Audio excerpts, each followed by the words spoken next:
ವೀಕ್ಷಕರೇ, ನಾನು ಆರೋಪ ಮಂಚ್. ಕನ್ನಡ ಶಾಲೆಗಳು, ಒಟ್ಟಿನಲ್ಲಿ ಸರ್ಕಾರಿ ಶಾಲೆಗಳು ಇವತ್ತು ಮುಚ್ಚುಗಡೆಯ ಭೀತಿಯನ್ನ ಎದುರಿಸುತ್ತಿದೆ. ವರದಿಗಳ ಪ್ರಕಾರ ಶಿವಮೊಗ್ಗದಲ್ಲಿ, ಬೆಳಗಾವಿಯಲ್ಲಿ, ಇಡೀ ಆಲ್ ಓವರ್ ಕರ್ನಾಟಕದಲ್ಲಿ ಕನ್ನಡ ಶಾಲೆಗಳ ಅಥವಾ ಸರ್ಕಾರಿ ಶಾಲೆಗಳ ಅಥವಾ ಅನುದಾನಿತ ಶಾಲೆಗಳು ಮುಚ್ಚುವ ಭೀತಿಯನ್ನ ಎದುರಿಸ್ತಾ ಇದೆ. ಯಾಕೆಂದ್ರೆ ಮಕ್ಕಳ ಸಂಖ್ಯೆ ಕ್ಷೀಣಿಸ್ತಿದೆ ಅನ್ನುವಂಥದ್ದು. ಇವತ್ತು ಈ ಕುರಿತು ನಮ್ಮ ಜೊತೆ ಮಾತಾಡ್ತಿರುವವರು ಶಿಕ್ಷಣ ತಜ್ಞರು ಹೌದು, ಜೊತೆಗೆ ಪ್ರಶಸ್ತಿ ಭಾಜನರಾದವರು ಹೌದು. ದಕ್ಷಿಣ ಕನ್ನಡ ಜಿಲ್ಲಾ ಜನ ಮೆಚ್ಚಿದ ಶಿಕ್ಷಕ ಪ್ರಶಸ್ತಿಯನ್ನ ಪಡೆದಿದ್ದಾರೆ. ಇನ್ನು ಹಲವು ಪ್ರಶಸ್ತಿಗಳನ್ನ ಅವರು ಪಡೆದಿದ್ದಾರೆ. ಅವರಲ್ಲಿ ಈ ಶಾಲೆಗಳ ದುಸ್ಥಿತಿ ಯಾಕೆ ಬಂತು, ಆ ಕುರಿತು ನಾವು ಒಂದೆರಡು ಮಾತುಗಳನ್ನಾಡೋಣ. ಬನ್ನಿ. ಸರ್ಕಾರಿ ಶಾಲೆಯಲ್ಲಿ ಮುಖ್ಯಾಧ್ಯಾಪಕರಾಗಿದ್ದ ಮೊಹಮ್ಮದ್ ಹನೀಫ್ ಅವರನ್ನ ಹನೀಫ್ ಮಾಸ್ಟರ್ ಅಂತ ಎಲ್ಲರೂ ಕರೀತಾರೆ. ಕೆಲವು ಶಾಲೆಗಳನ್ನ ದತ್ತು ಪಡೆದುಕೊಂಡಿದ್ದಾರೆ. ಸರ್, ಇವಾಗ ಕರ್ನಾಟಕ ಆದ್ಯಂತ ಇಡೀ ರಾಜ್ಯದಲ್ಲಿ ಸರ್ಕಾರಿ ಶಾಲೆಗಳು ಮುಚ್ಚುವ ಭೀತಿಯನ್ನ ಎದುರಿಸ್ತಾ ಇದೆ. ಇದಕ್ಕೆ ಪರಿಹಾರವೇನು ನೀವು ಯೋಚಿಸಿದಂತೆ? ಸರ್ಕಾರಿ ಶಾಲೆಗಳು ಈಗಾಗಲೇ ನಮ್ಮ ಕರ್ನಾಟಕದಲ್ಲಿ ತುಂಬಾ ಶಾಲೆಗಳಿವೆ. ಆದರೆ ಹೆಚ್ಚಿನ ಶಾಲೆಗಳು ಮುಚ್ಚುವ ಸ್ಥಿತಿಯಲ್ಲಿ ಇದೆ. ಯಾಕೆಂದ್ರೆ ಇದಕ್ಕೆ ಕಾರಣಗಳು ಬೇಕಾದಷ್ಟಿದೆ. ಮೊದಲನೇದಾಗಿ ಈಗ ಶಾಲಾಭಿವೃದ್ಧಿ ಸಮಿತಿ ಅವರು, ಹಾಗೆ ಶಿಕ್ಷಕ ವೃಂದದವರು ಹಾಗೂ ಸರ್ಕಾರ, ಮಕ್ಕಳ ಹೆತ್ತವರು, ಈ ನಾಲ್ಕು ಕ್ಯಾಟಗರಿಯನ್ನು ಸೇರಿದ್ರೆ ಸರ್ಕಾರಿ ಶಾಲೆಗಳನ್ನು ಉಳಿಸಲಿಕ್ಕೆ ಪ್ರಯತ್ನಿಸಬಹುದು. ಒಂದು ಕಾಲ ಇತ್ತು, ಎಲ್ಲಾ ಮಕ್ಕಳು ಸರ್ಕಾರಿ ಶಾಲೆಗೆ ಹೋಗ್ತಿದ್ರು. ಬೇರೆ ಇಂಗ್ಲಿಷ್ ಮಾಧ್ಯಮ ಶಾಲೆಗಳು ಇರಲಿಲ್ಲ, ಕೆಲವು ಶಾಲೆಗಳಿದ್ರು. ಆದರೆ ಎಲ್ಲಾ ಮಕ್ಕಳಿಗೆ ಉತ್ತಮ ಶಿಕ್ಷಣ ಸಿಗ್ತಿತ್ತು. ಸರ್ಕಾರ ಕೂಡ ಆಗಾಗ ತುಂಬಾ ಸಹಾಯ ಮಾಡ್ತಿತ್ತು, ಶಿಕ್ಷಕರ ಹುದ್ದೆಗಳನ್ನು ಭರ್ತಿ ಮಾಡ್ತಿತ್ತು. ಆದ್ರೆ ಈಗ ಶಿಕ್ಷಕರ ಹುದ್ದೆ ಖಾಲಿ ಆದ ಮೇಲೆ, ಶಿಕ್ಷಕರು ನಿವೃತ್ತರಾದ ನಂತರ, ಅದರ ಯಾವುದೇ ಕಾರಣದಲ್ಲಿ ಶಿಕ್ಷಕ ಇಲ್ಲದ ಸಮಯದಲ್ಲಿ ಸರ್ಕಾರ ಯಾವುದೇ ಹುದ್ದೆಯನ್ನು ಭರ್ತಿ ಮಾಡುವ ಬದಲಿಗೆ ಈಗಾಗಲೇ ಕೆಲವು ಅತಿಥಿ ಶಿಕ್ಷಕರುಗಳನ್ನು ನೀಡುತ್ತಾ ಬಂದಿದ್ದಾರೆ. ಶಿಕ್ಷಕರ ಕೊರತೆಯಿಂದ ಸರ್ಕಾರಿ ಶಾಲೆಯ ಮಕ್ಕಳಿಗೆ ಸರಿಯಾಗಿ ಗುಣಾತ್ಮಕ ಶಿಕ್ಷಣ ಸಿಗುತ್ತಾ ಇಲ್ಲ. ಇವರೊಬ್ಬ ನಿವೃತ್ತ ಶಿಕ್ಷಕರು ಸರ್ಕಾರಿ ಶಾಲೆಯನ್ನೇ ದತ್ತು ತೆಗೆದುಕೊಂಡವರು. ಆ ಶಾಲೆ ಉಳಿಬೇಕು, ಮಕ್ಕಳಿಗೆ ಒಳ್ಳೆಯ ಗುಣಾತ್ಮಕ ಶಿಕ್ಷಣ ಬೇಕು ಅಂತ ಹೇಳ್ತಾ ಇದ್ದಾರೆ. ಹಾಗಿದ್ದರೆ ಇಂಥ ಯೋಚನೆಗಳು ಇರುವಲ್ಲಿಯೇ ಯಾಕೆ ಜನರು ಸರ್ಕಾರಿ ಶಾಲೆಗಳನ್ನು ಉಳಿಸಿಕೊಳ್ಬೇಕು ಅನ್ನೋದಕ್ಕೆ ಮುಂದೆ ಬರ್ತಾ ಇಲ್ಲ? ಯಾಕಂದ್ರೆ ಈಗ ಮಕ್ಕಳ ಹೆತ್ತವರು ತನ್ನ ಮಕ್ಕಳಿಗೆ ಒಳ್ಳೆ ಪಾಠ ಸಿಗ್ಬೇಕು, ಒಳ್ಳೆ ಶಿಕ್ಷಣ ಸಿಗ್ಬೇಕಂತ ಅವರು ತುಂಬಾ ಪ್ರಯತ್ನ ಮಾಡ್ತಾರೆ. ಆದ್ರೆ ಈ ಸರ್ಕಾರ ಆಗ್ಲಿ ಅಥವಾ ನಮ್ಮ ಬೇರೆ ಬೇರೆಯವರು ಅದು ಬೇರೆ ಬೇರೆ ಇಂಗ್ಲಿಷ್ ಮೀಡಿಯಂ ಶಾಲೆಗಳನ್ನು, ಇಂಗ್ಲಿಷ್ ಮಾಧ್ಯಮ ಶಾಲೆಗಳು ಅಂತ ಹೇಳ್ತಾರೆ. ನಂತರ ಎಲ್ಲಾ ಮಕ್ಕಳು ಅಲ್ಲಿ ಹೋಗಾಗ ಈ ಮಕ್ಕಳು ಕಡಿಮೆ ಆಗ್ತಾರೆ. ಇಲ್ಲಿ ಮಕ್ಕಳು ಕಡಿಮೆ ಆದ ಕೂಡಲೇ ಸರ್ಕಾರ ಇಲ್ಲಿಂದ ಇದ್ದ ಶಿಕ್ಷಕರನ್ನು ತೆಗೀತದೆ. ಹೇಗೆ ಇಲ್ಲಿ ಮಕ್ಕಳ ಶಿಕ್ಷಕರ ಸಂಖ್ಯೆ ಕಡಿಮೆ ಆಗ್ತದೆ, ಮಕ್ಕಳಿಗೆ ಶಿಕ್ಷಣ ಸಿಗುವುದಿಲ್ಲ. ಅಂದ್ರೆ ಸರ್ಕಾರನೇ ಉಳಿಸುವುದಲ್ಲ, ಅಳಿಸುವುದಕ್ಕೆ ನೋಡ್ತಾ. ಹೌದೌದು, ಸರ್ಕಾರವೇ ಕನ್ನಡ ಮಾಧ್ಯಮ ಶಾಲೆಗೆ ಸರಿಯಾಗಿ ನೋಡ್ತಾ ಇಲ್ಲ. ದಕ್ಷಿಣ ಕನ್ನಡದಲ್ಲಿ ಸರ್ಕಾರಿ ಶಾಲೆಗಳ ವ್ಯವಸ್ಥೆ ಹೇಗಿದೆ? ಇಲ್ಲಿ ಈಗಾಗಲೇ ನಾನು ಕೆಲವು ಶಾಲೆಗಳಿಗೆ ಭೇಟಿ ನೀಡಿದ್ದೇನೆ. ದಕ್ಷಿಣ ಕನ್ನಡ ಮತ್ತೆ ಉಡುಪಿದ್ದು ಕೆಲವು ಶಾಲೆಗಳಿಗೆ ಕೂಡ ಹೋಗಿದ್ದೇನೆ. ಇಲ್ಲಿ ನೋಡುವಾಗ ಇತರ ಬೇರೆ ಜಿಲ್ಲೆಗಳಲ್ಲಿ ನಾನು ಹೋಲಿಸಿದರೆ ದಕ್ಷಿಣ ಕನ್ನಡ ಮತ್ತೆ ಉಡುಪಿ ಜಿಲ್ಲೆಗಳಲ್ಲಿ ಸರ್ಕಾರಿ ಶಾಲೆಯಲ್ಲಿ ಉತ್ತಮ ರೀತಿಯಲ್ಲಿ ಕೆಲಸ ಮಾಡ್ತಾ ಇದ್ದಾರೆ. ಆದ್ರೆ ಇಲ್ಲಿ ದಾನಿಗಳ ಸಂಖ್ಯೆ ಒಳ್ಳೇದಿದೆ. ದಕ್ಷಿಣ ಕನ್ನಡದಲ್ಲಿ ಮತ್ತೆ ಉಡುಪಿಯಲ್ಲಿ ದಾನಿಗಳು ಇದ್ದಾರೆ. ಆದಷ್ಟು ಸರ್ಕಾರಿ ಶಾಲೆಗಳಿಗೆ, ಬಡ ಮಕ್ಕಳ ಶಾಲೆಗಳಿಗೆ ದಾನಗಳನ್ನ ಕೊಟ್ಟು, ಅವ್ರ ಪುಸ್ತಕ ಆಗ್ಲಿ, ಯೂನಿಫಾರ್ಮ್ ಆಗ್ಲಿ, ಅವರಿಗೆ ರೈನ್ ಕೋಟ್ ಆಗ್ಲಿ, ಬೇರೆ ಏನೇ ಈ ರೀತಿಯಲ್ಲಿ ಮಕ್ಕಳಿಗೆ ಕೊಟ್ಟು ಆ ಮಕ್ಕಳಿಗೆ ಒಳ್ಳೆ ರೀತಿಯಲ್ಲಿ ಶಿಕ್ಷಣ ಸಿಗುವ ಹಾಗೆ ಪ್ರಯತ್ನ ಮಾಡ್ತಾರೆ. ಬೇರೆ ಜಿಲ್ಲೆಗಳಲ್ಲಿ ಸರ್ಕಾರಿ ಶಾಲೆಗೆ ನೋಡುವವರು ಇಲ್ಲ. ಅಲ್ಲಿ ದಕ್ಷಿಣ ಕನ್ನಡದಲ್ಲಿ ಈವರೆಗೆ ಮುಚ್ಚಿದ ಶಾಲೆಗಳ ಬಗ್ಗೆ ಗೊತ್ತಾ? ರಾಷ್ಟ್ರೀಯ ನೋಡುವಾಗ 15ರಿಂದ 20 ಶಾಲೆಗಳಿಗೆ ಮುಚ್ಚಿವೆ.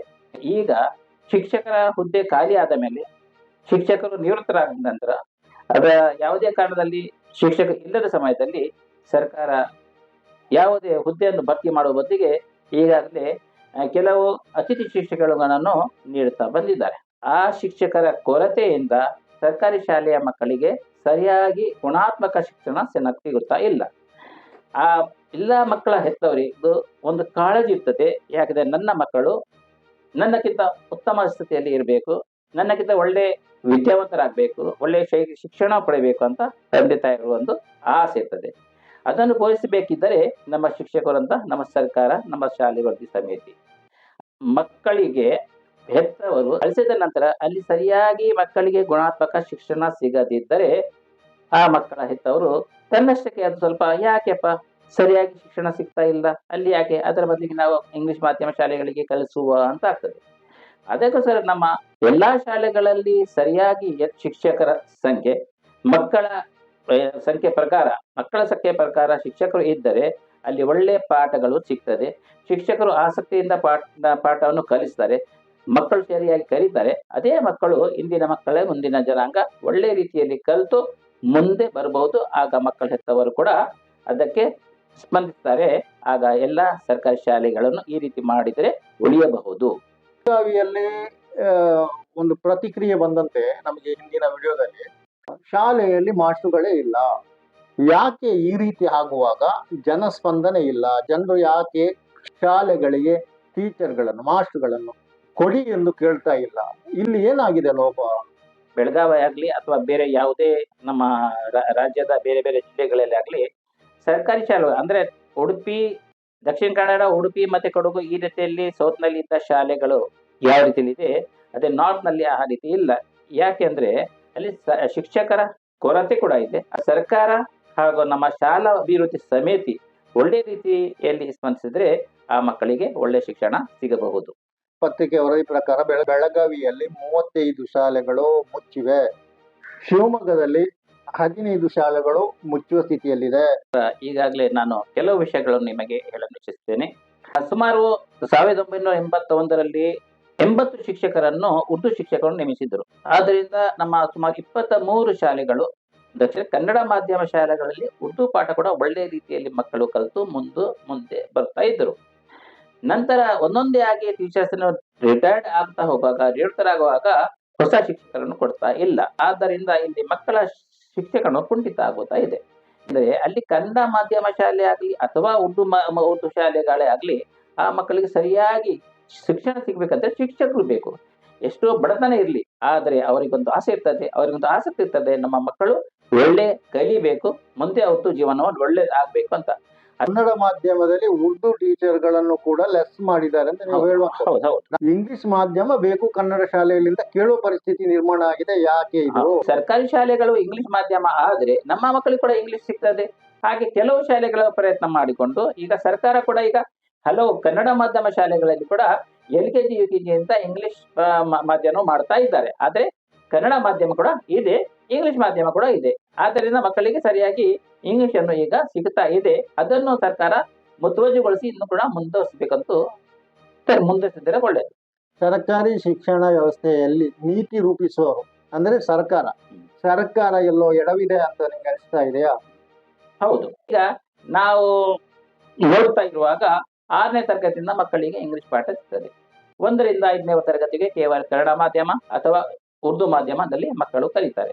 6ನೇಗೆ ಬಂದಾಗ ಆ ಮಕ್ಕಳು ABCD ಅನ್ನು ಅಲ್ಲಿ ಕಲಿತಾರೆ. ಆದ್ರಿಂದ ಆ ಮಕ್ಕಳಿಗೆ SSLC ಬರುವಾಗ ಇಂಗ್ಲಿಷ್ ನಲ್ಲಿ ತುಂಬಾ ಹಿಂದೆ ಉಳಿತಾರೆ.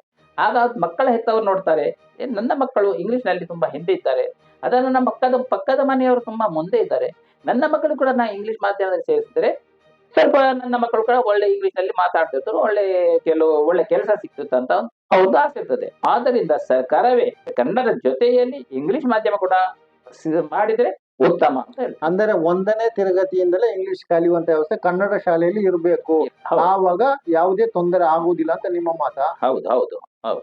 ಈಗ 1ನೇ ತರಗತಿಯಿಂದ ಯಾವ ರೀತಿ ಕನ್ನಡ ಮಾಧ್ಯಮ ಶಾಲೆ ಇದೆ, ಜೊತೆಯಲ್ಲಿ ಇಂಗ್ಲಿಷ್ ಕೂಡ ಇರಬೇಕು. ಆ ಮಕ್ಕಳಿಗೆ 1ನೇಯಿಂದವೇ ಇಂಗ್ಲಿಷ್ ಕಲಿಬೇಕು. ಸರಿ, ಈಗ ಕೆಲವು ಶಾಲೆಗಳಲ್ಲಿ ಮಕ್ಕಳ ಸಂಖ್ಯೆ ಈಗ 200 ಮಕ್ಕಳು ಇದ್ದಾರೆ. ಅದರಲ್ಲಿ ಸರ್ಕಾರವನ್ನು 6 ಅಥವಾ 7 ಶಿಕ್ಷಕರು ಇಡ್ತಾರೆ. ಅದೇ ರೀತಿ ಮಕ್ಕಳ ಸಂಖ್ಯೆ ಕಡಿಮೆ ಆದ ತಕ್ಷಣ 2 ಟೀಚರ್ ಸಿಗೋದರಲ್ಲಿ ವರ್ಗಾಯಿಸಿ ಬೇರೆ ಶಾಲೆಗೆ ಹಾಕಿ ಬಿಡ್ತಾರೆ. ಈ ಮಕ್ಕಳಿಗೆ 7 ತರಗತಿಗಳು 2 ಪಾಠ ಮಾಡ್ತಾರೆ. ಆ 2 ಟೀಚರ್ಸ್ ಯಾವ ರೀತಿಯಲ್ಲಿ ಪಾಠ ಮಾಡ್ಬೋದು ಹೇಳಿದಾಗೆ ಪ್ರತಿಯೊಂದು ತರಗತಿಗೆ 5 ಸಬ್ಜೆಕ್ಟ್ಗಳು ಇದೆ, ಅದು ಎಲ್ಲ ಯಾವ ರೀತಿಯಲ್ಲಿ ಮಾಡ್ಬೇಕು, ಸರಿಯಾಗಿ ಪಾಠ ಮಾಡ್ಲಿಕ್ಕೆ ಆಗುದಿಲ್ಲ. 2 ಶಿಕ್ಷಕರು 7 ತರಗತಿಗೆ ಅಷ್ಟು ಪಾಠಗಳು ಮಾಡ್ಲಿಕ್ಕೆ ಸಾಧ್ಯ ಇಲ್ಲ. ಆದ್ರಿಂದ ಮಕ್ಕಳಿಗೆ ಸರಿಯಾಗಿ ಶಿಕ್ಷಣ ಸಿಗ್ತಾ ಇಲ್ಲ. ಅಂದ್ರೆ ಇಲ್ಲಿ ಸರ್ಕಾರದ ನೀತಿಯಲ್ಲಿ ಸರಿ ಇಲ್ಲ ಅನ್ನೋದು ಮುಖ್ಯವಾಗಿ ಗುರುತಿಸಬಹುದಾದ್ದು. ಜೊತೆಗೇನೆ ಸರ್ಕಾರ ನೀತಿ ನಿರೂಪಿಸುವವರೇ ಖಾಸಗಿ ಶಿಕ್ಷಣ ಕೇಂದ್ರಗಳನ್ನು ಇಟ್ಟುಕೊಂಡಿದ್ದಾರೆ. ಇದರಿಂದ ಹೊಡೆತ ಬಿದ್ದಿಲ್ವಾ ಈ ಸರ್ಕಾರಿ ಶಿಕ್ಷಣ ವ್ಯವಸ್ಥೆಗೆ? ಸರ್, ಈಗ ನೋಡಿದ್ರು ಸರ್ಕಾರಿ ಶಾಲೆಗಳು ಒಳ್ಳೆ ರೀತಿಯಲ್ಲಿ ನಡೀತಾ ಇರುವಾಗ ಕೆಲವು ದೊಡ್ಡ ಶ್ರೀಮಂತರು ಒಳ್ಳೆ ಒಂದು ಶಾಲೆಗಳನ್ನು ಅವರವರ ಒಂದು ಶಾಲೆಗಳು ಇಂಗ್ಲಿಷ್ ಮಾಧ್ಯಮ ಶಾಲೆಗಳನ್ನು ಮಾಡಿದ್ರಿಂದ ಶ್ರೀಮಂತ ಮಕ್ಕಳು ಆ ಶಾಲೆ ಹೋಗ್ತಾರೆ, ಪಾಠ ಕಲಿತಾರೆ. ಬಡ ಮಕ್ಕಳಿಗೆ ಅದೇ ಸರ್ಕಾರಿ ಶಾಲೆ ಇರ್ತದೆ ಅಂತ ಇದೆ. ಕೆಲವರು ಶಾಲೆಯಿಂದ ಮಕ್ಕಳಿಗೆ ಒಳ್ಳೆ ಫೀಸ್ ತಗೊಳ್ತಾರೆ. ಬಡ ಮಕ್ಕಳಿಗೆ ಸರಿಯಾಗಿ ಶಿಕ್ಷಣ ಸಿಗ್ತಾ ಇಲ್ಲ, ಈ ಮಕ್ಕಳಿಗೆ ಶಿಕ್ಷಣ ಸಿಗ್ತಾ ಇದೆ. ಅಂದರೆ ರಾಜಕೀಯವೇ ಸರ್ಕಾರಿ ಶಾಲೆಗಳಿಗೆ ಮುಳುವಾಗಿದೆ ಅಂತ ಹೇಳ್ತಿದ್ದೀರಿ ನೀವು. ಸರಿ ಸರಿ ಸರಿ ಸರ್ಕಾರಿ ಶಾಲೆಗೆ ಉಳಿಬೇಕಾದ್ರೆ ರಾಜಕೀಯವರೇ ಅದನ್ನ ಶಾಲೆಗಳಿಗೆ ಸರ್ಕಾರಿ ಶಾಲೆಗಳೇ ಮುಂದುವರಿಸಲಿಕ್ಕೆ ತುಂಬಾ ಹಿಂದೆ ಇದ್ದಾರೆ. ಅಂದರೆ ಇಚ್ಛಾಶಕ್ತಿಯ ಕೊರತೆ ಇದೆ. ಒಂದೊಂದು ಟೀಚರ್ ಇಬ್ಬರಿಬ್ಬರಿಗೆ ಸಣ್ಣ ಜೇಬಿನಿಂದ ಸಂಬಳ ಕೊಟ್ಟು ಆ ಇಬ್ಬರಿಬ್ಬರ ಅಂದ್ರೆ 4 ಶಿಕ್ಷಕರು ನೇಮಿಸಿದ್ದಾರೆ. ಆದ್ರೆ ಅವರ ಸಂಬಳ ಕೊಟ್ಟು ಉದ್ದೇಶ ಏನು, ಮಕ್ಕಳಿಗೆ ಒಳ್ಳೆಯ ಗುಣಾತ್ಮಕ ಶಿಕ್ಷಣ ಸಿಗ್ಬೇಕು ಅಂತ. ಆದ್ರೆ ಅದನ್ನು ಕಾಳಜಿ ಇಟ್ಟುಕೊಂಡು ಸರ್ಕಾರ ಸ್ವಲ್ಪ ಇದರ ಮುಂದುವರೆದ್ರೆ ಆ ಮಕ್ಕಳ ಪಾಠ ಇನ್ನೂ ಕೂಡ ಮಕ್ಕಳಿಗೆ ಒಳ್ಳೆ ಪಾಠ ಸಿಗ್ಬಹುದು, ಮಕ್ಕಳ ಭವಿಷ್ಯ ಒಳ್ಳೇದಾಗಬಹುದು. ನೀವು ಒಂದು ಶಾಲೆಯನ್ನ ದತ್ತು ತೆಗೆದುಕೊಂಡಿದ್ದೀರಿ. ಈಗ ಕೆಲವು ಶಾಲೆಗಳಲ್ಲಿ ನ್ಯಾಷನಲ್ ಫೆಸ್ಟಿವಲ್ಸ್ ಅಂದ್ರೆ ಸ್ವಾತಂತ್ರ್ಯೋತ್ಸವ ಆಗಲಿ, ಗಣರಾಜ್ಯೋತ್ಸವ ಆಗಲಿ, ಮಕ್ಕಳ ದಿನಾಚರಣೆ ಆಗಲಿ, ಇಂಥ ಫೆಸ್ಟಿವಲ್ಗಳನ್ನು ಆಚರಿಸಬೇಕಿದ್ರೆ ಕನ್ನಡ ಮಾಧ್ಯಮ ಶಾಲೆಗಳಲ್ಲಿ ಸರಿಯಾಗಿ ವ್ಯವಸ್ಥೆ ಇಲ್ಲ. ಆ ಮಕ್ಕಳಿಗೆ ಸರಿಯಾಗಿ ಸಿಹಿ ತಿಂಡಿ ಸಿಗ್ತಾ ಇಲ್ಲ, ಮಕ್ಕಳಿಗೆ ಬಹುಮಾನ ಸಿಗ್ತಾ ಇಲ್ಲ, ಮಕ್ಕಳಿಗೆ ಪುಸ್ತಕ ಬರೆಯೋ ಪುಸ್ತಕ ಇದು ಎಲ್ಲ ಸಿಗ್ತಾ ಇಲ್ಲ ಅಂತ ಹೇಳಿ ನಾನು ಒಂದು ಶಾಲೆಗೆ ಆದಷ್ಟು ಪ್ರಯತ್ನ ಮಾಡಿಕೊಂಡು ಸ್ವಾತಂತ್ರ್ಯೋತ್ಸವ ಆಗಲಿ, ಗಣರಾಜ್ಯೋತ್ಸವ ಆಗಲಿ, ಎಲ್ಲಾ ನ್ಯಾಷನಲ್ ಫೆಸ್ಟಿವಲ್ಸ್ ಅದು ಅಲ್ಲದೆ ಬೇರೆ ಬೇರೆ ಏನ್ ಸಹಾಯ ಬೇಕು ಆ ಶಾಲೆಗೆ ಮಾಡ್ತಾ ಇದ್ದೇನೆ. ಉದ್ದೇಶ ಒಂದೇ, ಆ ಶಾಲೆಗೆ ಒಳ್ಳೆ ರೀತಿಯಲ್ಲಿ ಗುಣಾತ್ಮಕ ಶಿಕ್ಷಣ ಸಿಗ್ಬೇಕು ಅಂತ. ವೀಕ್ಷಕರೇ, ನಿಮ್ಮ ಅಭಿಪ್ರಾಯ ಏನು? ಸಬ್ಸ್ಕ್ರೈಬ್ ಆಗಿ, ಶೇರ್ ಮಾಡಿ, ಕಮೆಂಟ್ ಮಾಡಿ, ನಿಮ್ಮ ಅಭಿಪ್ರಾಯವನ್ನು ತಿಳಿಸಿ, ನಮ್ಮನ್ನು ಪ್ರೋತ್ಸಾಹಿಸಿ. ನಾನು ಅನುಭವ ಮಂಚಿ. ಜೈ ಹಿಂದ್.